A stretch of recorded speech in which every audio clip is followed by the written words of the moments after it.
خيار شرفتنا وكتمادي gobolka galgudud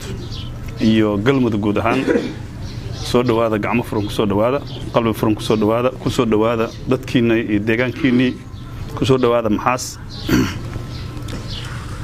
khiyaarta maxaaseedna sidoo kale ayagana waa salaami odayaasha sharafta leh runtii maantay dalku meel xalad u maray waa ka wada dheregsanahay wax haddaan wax iskaga sheegayno ma jiraan sahayda iyo saadka aad wadiina waad ku mahadsantihiin gurmadka aad soo gurmatiin akhyaartaana waxay wadaan sahay iyo saad kaliya maahane saanad militarina waa wadaan military ahaan u socdaan marka adduunku waxa la yiri naf iyo maal nimankaanu naf iyo maal waa soo hureen aad iyo aad ay mahadsantihiin waxay wadaana waa gacantaada adigu naftaada ka qaad naftaada u qaad taas waxay calaamad u tahay qorahadii Soomaaliya ay tiriyo ahayd oo ab ka dhow waxay muujinaysaa dirisnimadu waxay tahay walaaltinimadu waxay tahay waliba xilliga xasaasiga oo xaalku xun yahay waxaad wadiin ama ha yaraadaan ama ha badnaadaane diinaar iyo dollar adduunka wax yaalo waa nooga fiican yihiin bini aadamku wax badanna ma deeqaan laakiin waxa deeqo xitaa spiritka dareenka la muujinayo waa wax yar iyo wax badan ba bini aadamku inuu qaybsado naftana isku horo dhiigga isku horo dadkan waa dad reer miyi oo yaqaana xoolahooda ninkii xoolihiisu ceel yimaadaan oo lala shubu waayo oo ay ka oomaan way dareemi karaan in xitaa xoolahaaga oo ceelka lagu fiirsaday culayska ilaada cadow la isku fiirsaday iska dhaaf waliba hadda cadow ka xoog badanoo wax u danaaniyeen haysto wax ku soo danaaniyo kula duula hadaa weyse dhibaato waay horta ilaahay walaalnaan lama dhigin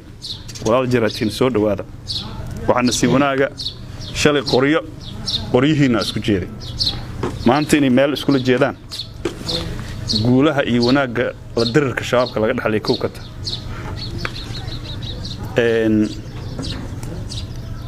calaamad waxay u tahay joogitaanka maanta maxaas joogtaan iyo gurmadkiinu inay qolooyinkii dhamaatay qoqobnaanta ay dhamaatay annagoo aan isku mashquulnay ay dhamaato hadda ay tahay cadowga ummadda Soomaaliyeed inaan ku mashquulno bini aadamkana ilaahay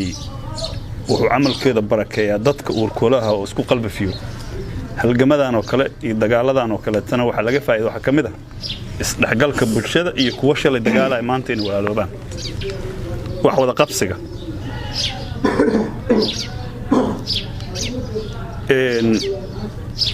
marka waxaan rajaynaynaa taariikh cusub inay qoranto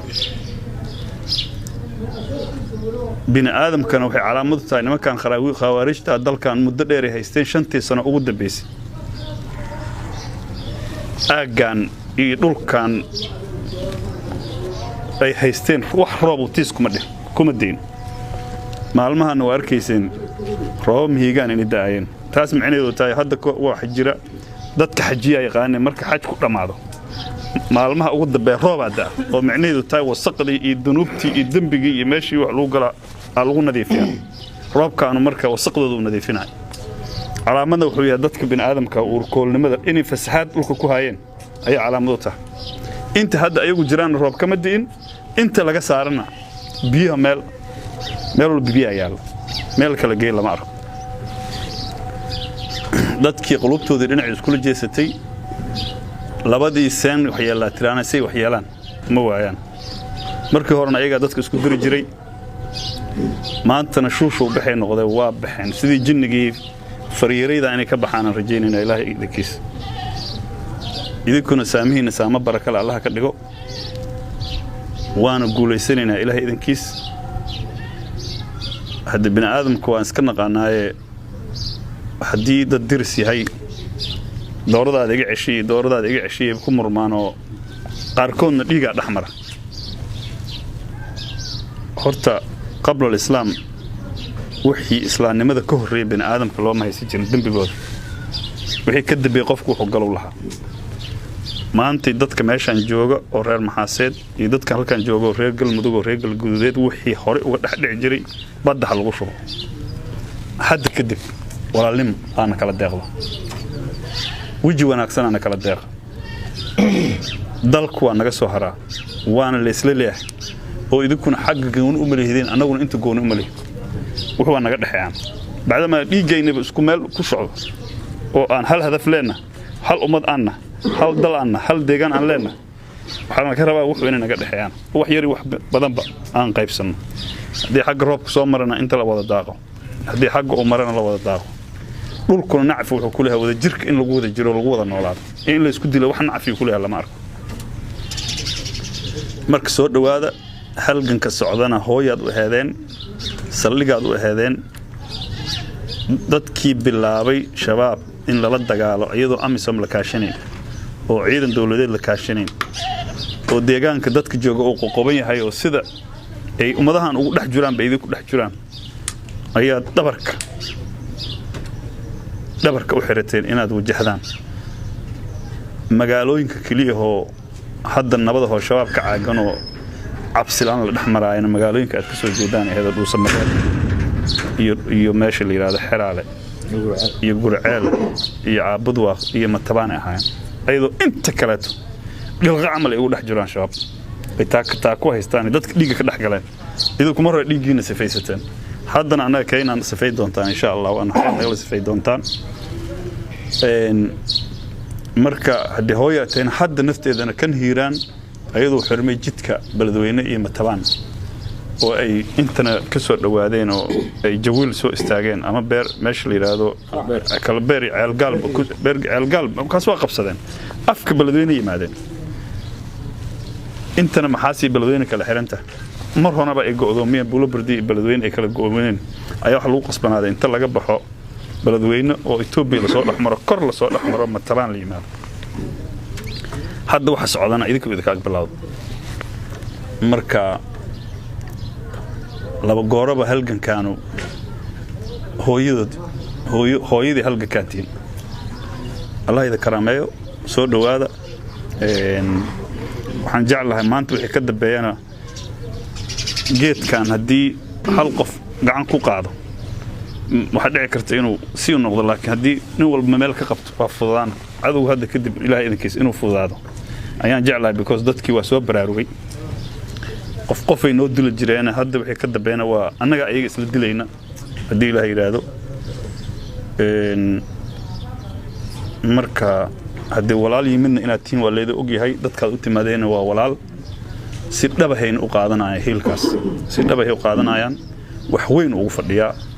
waa symbolic wax weyn ayuu ugu fadhiya waxaan aaminsanahay in inta kale galmudug jirto wakiil aad ugu tihiin iyo guud ahaan galgudud